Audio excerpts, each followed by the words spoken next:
The Indiana Fever fan base has been buzzing all season, and now they have even more reason to celebrate. In what can only be described as a fiery showdown, Caitlin Clark and Sophie Cunningham led the charge as the Fever completely dismantled an aggressive Chicago Sky team. The matchup saw plenty of physical play, with standout moments that exposed some dirty tactics by the Sky's JC Sheldon and Marina Mabrey, known among fans for their rough style of play. But this time, Clark and Cunningham weren't having it. The Fever came out with purpose, and in front of a roaring home crowd, they walked away with a convincing win that sent a clear message to the league.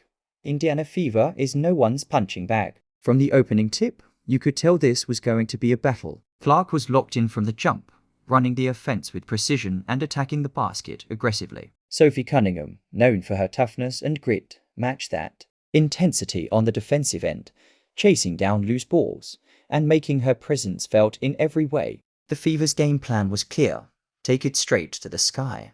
And if they wanted to play rough, Indiana would match that energy, but do it the right way, with skill and toughness. It didn't take long for tensions to rise. Early in the second quarter, JC Sheldon, already developing a reputation for questionable plays, took a wild swipe at Clark as she drove to the basket. The slow-motion replay showed what many fans suspected: a blatant eye poke. Clark immediately grabbed at her face but, to her credit, shook it off and sang 2 clutch free throws. The referees hit Sheldon with a flagrant foul, but that wasn't going to be enough to slow Clark down. If anything, it lit a fire under her. After the game, Clark was asked about the incident. Always composed, she responded, "It's part of the game sometimes, but you just have to stay focused and keep playing. I'm here to win games, not get caught up in that stuff." Her poise only added to the respect she's earned among players and fans alike. Meanwhile, Sophie Cunningham wasn't about to let the physicality go unchecked.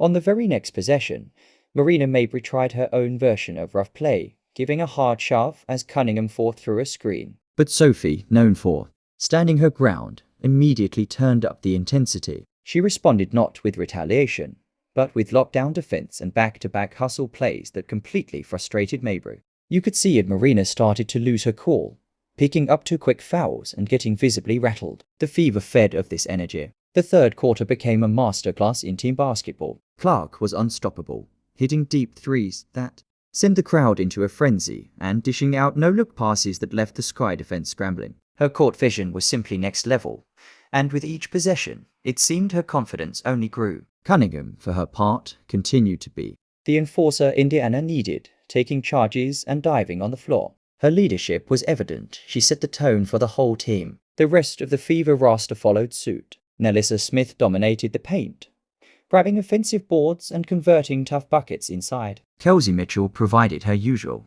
scoring punch, while Erica Wheeler orchestrated the offense beautifully alongside Clark. The team's chemistry was on full display, and the Sky simply had no answer.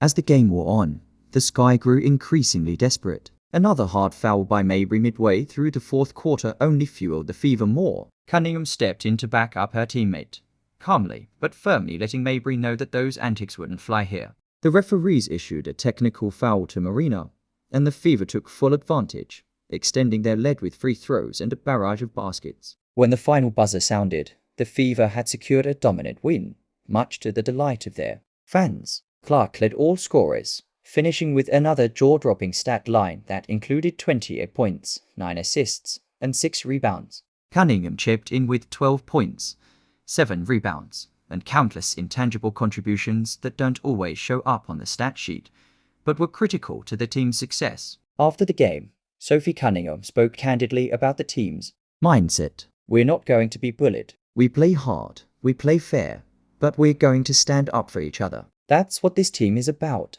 Her comments resonated with fans who have grown tired of seeing their players take unnecessary hits on the court. Social media quickly lit up with clips of the game, especially the key moments when Clark and Cunningham turned the tables on Sheldon and Mabrey. Fans praised the Fever's grit and resilience, calling out the dirty tactics and celebrating how Indiana responded with toughness and class. Hashtags like #ProtectCaitlin and #FeverStrong were trending well into the night. What makes this victory even sweeter is that it wasn't just about the physical battle. The Fever outplayed the Sky in every aspect: offense, defense, hustle, and teamwork. This was a statement game that showed the league that Indiana isn't just a young, up-and-coming squad. They're a team that's ready to compete now. For Caitlin Clark, the game added yet another chapter to what is shaping up to be a sensational rookie season. Despite being targeted by opposing defenses and taking more than her fair share of contact, she continues to shine, showcasing her elite talent and basketball IQ. And with teammates like Cunningham ready to go to battle alongside her, the Fever are quickly becoming one of the most exciting teams to watch in the WNBA. Looking ahead, this game could serve as a turning point. For Indiana, they've shown they can weather the storm and respond when opponents try to play dirty. More importantly, they've shown they can do it together, as a unified team. The chemistry between Clark and Cunningham is undeniable, and it's becoming a key ingredient in the Fever's success. They feed off each other's energy and toughness, creating a dynamic that's as fun to watch as it is effective on the court. As for Sheldon and Mabrey, they'd likely think twice before trying those same antics again. The Fever proved they won't be intimidated, and the rest of the league is surely taking notice. In a season filled with ups and downs, this game was a shining example of what Indiana is capable of when they play their brand of basketball smart, tough, and unselfish. Fans left the arena with smiles on their faces, chanting Clark's name and giving a standing ovation to Cunningham for her leadership and heart. It's moments like this that build team identity and fan loyalty. The Fever are growing stronger with each game, and this victory will be remembered as one of their most satisfying yet. In the coming weeks, Indiana will look to build on this momentum. With Clark's brilliance, Cunningham's toughness, and a deep, talented roster, they have all the pieces to make a serious playoff push. If they keep playing with this level of intensity and togetherness, there's no telling how far they can go. For now, though, fans can savor this win, a hard-fought triumph that showed the true heart of the Indiana Fever. Caitlin Clark and Sophie Cunningham didn't just destroy the Ipokers in this game. They sent a message to the entire WNBA. This team is here to fight, to win, and to protect their own. And they're only getting started.